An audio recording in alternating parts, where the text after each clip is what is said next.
everyone, welcome to English with Evelyn. आज हम continue करेंगे Ode to a Skylark by P.B. Shelley and we'll do from stanza 8 to stanza 14 today. Okay? So, in the 8th stanza, the poet says, like a poet hidden in the line of thought, he's again comparing.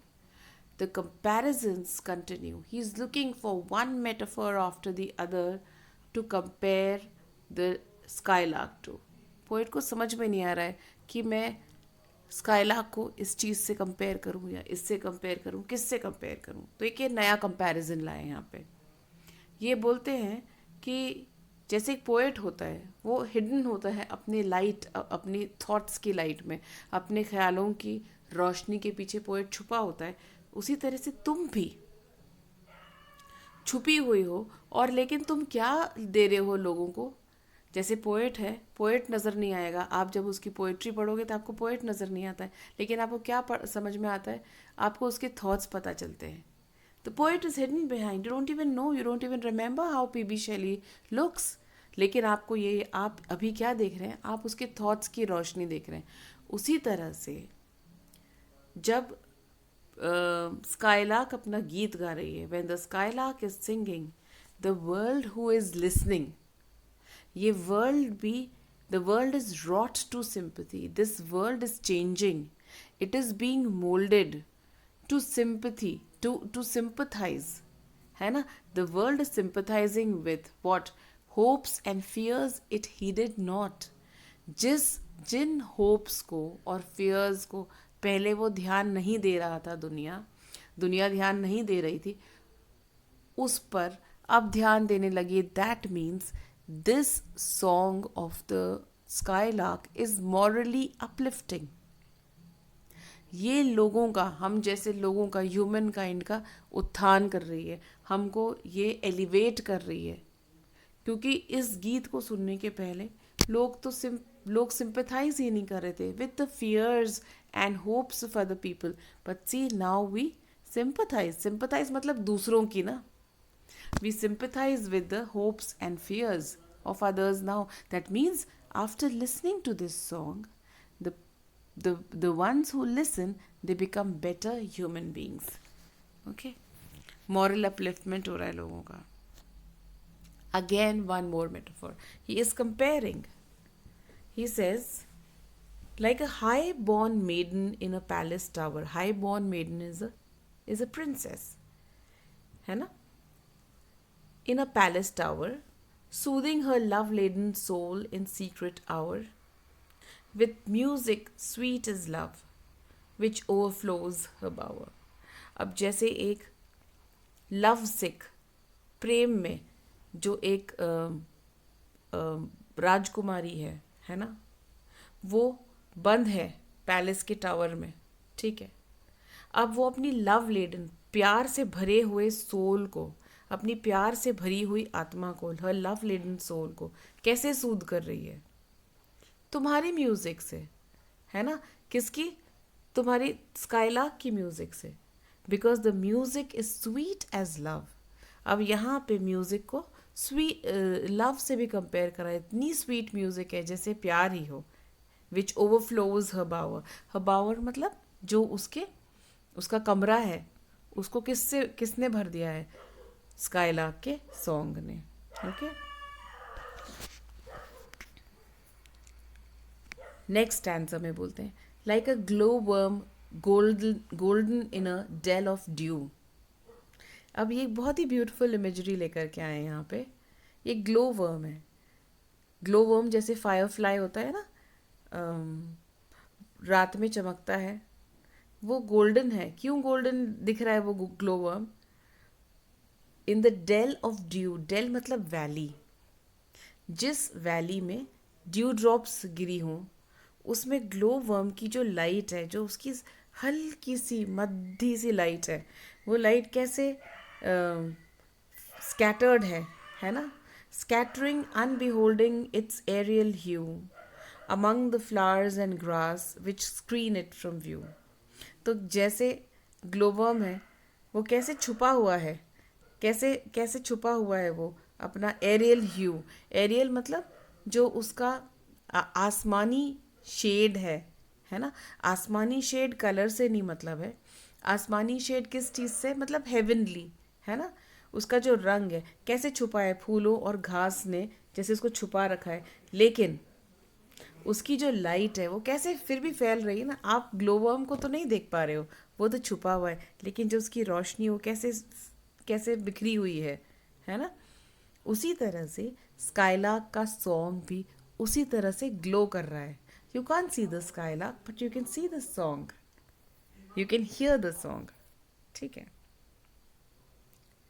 Like a rose embowered in its own green leaves, जैसे rose है, फिर से एक comparison लेकर आए, जैसे कि रोज है ना, वो अपनी ही ग्रीन लीव से छुपा हुआ है, एम्बावर्ड, प्रोटेक्टेड है, ढका हुआ है। लेकिन ये रोज भी ज़्यादा टाइम तो छुपा नहीं रह सकता है ना। वार्म विंड्स आती हैं और उस रोज़ को डी फ्लावर कर देती हैं। कैसे उस रोज़ को बिखरा देती हैं, उसकी पेटल्स को बिखरा देती हैं। And when those petals are scattered, when that rose is deflowered, तो क्या होता है, टिल द सेंट, उस उसकी जो खुशबू फैलती है, it gives out such a sweet scent, कि ये जो इतनी स्वीट स्मेल है कि जो हैवी विंग्ड थीव्स हैं, ये हैवी विंग्ड थीव्स किसको बोला है, विंड को पर्सोनिफाई करा है। वो जो वार्म विंड्स है ना, जिन्होंने उस रोज़ को बिखरा दिया था, वही उसके खुशबू से मदहोश से हो जाते हैं। It makes them faint, they become drowsy, faint with what, the smell of that rose which they had deflowered, है ना। तो ये एक और कंपैरिजन यहाँ आया है ना। Again, the sound of vernal showers on the twinkling grass. Vernal मतलब जो स्प्रिंग टाइम के जो बौछारें होती हैं, ऑन द ट्विंकलिंग ग्रास, क्यों, क्योंकि ग्रास के ऊपर उस बारिश की बूंदें पड़ी हैं, है ना। और वो ग्रास अब चमक रही है उन बूंदों से। Rain awakened flowers, rain awaken, जब बारिश की बूंदें पड़ के फूल बहुत ही ब्यूटिफुली खिलने लग जाते हैं। All that ever was joyous and clear and fresh. जो भी आप जो चीज़ इन्होंने बता दी है, कैसे the sound of वर्नल flowers on the twinkling grass, जो बारिश की आवाज़ है, यहाँ पे ऑडिटरी इमेज है ना। और ऑन द ट्विंकलिंग ग्रास, यहाँ पे विजुअल इमेजरी है। रेन अवेकेंड फ्लावर्स, और ये कितनी भी सुंदर चीज़ें तुम सोच लो, जितनी भी प्लेजेंट चीज़ें, फ्रेश ब्यूटीफुल चीज़ें। दाई म्यूजिक डथ, डथ मतलब डज सरपास, तुम्हारी म्यूजिक स्काईलार्क, तुम्हारी म्यूजिक, तुम्हारा जो गीत है, इन सब चीज़ों को पीछे छोड़ देता है।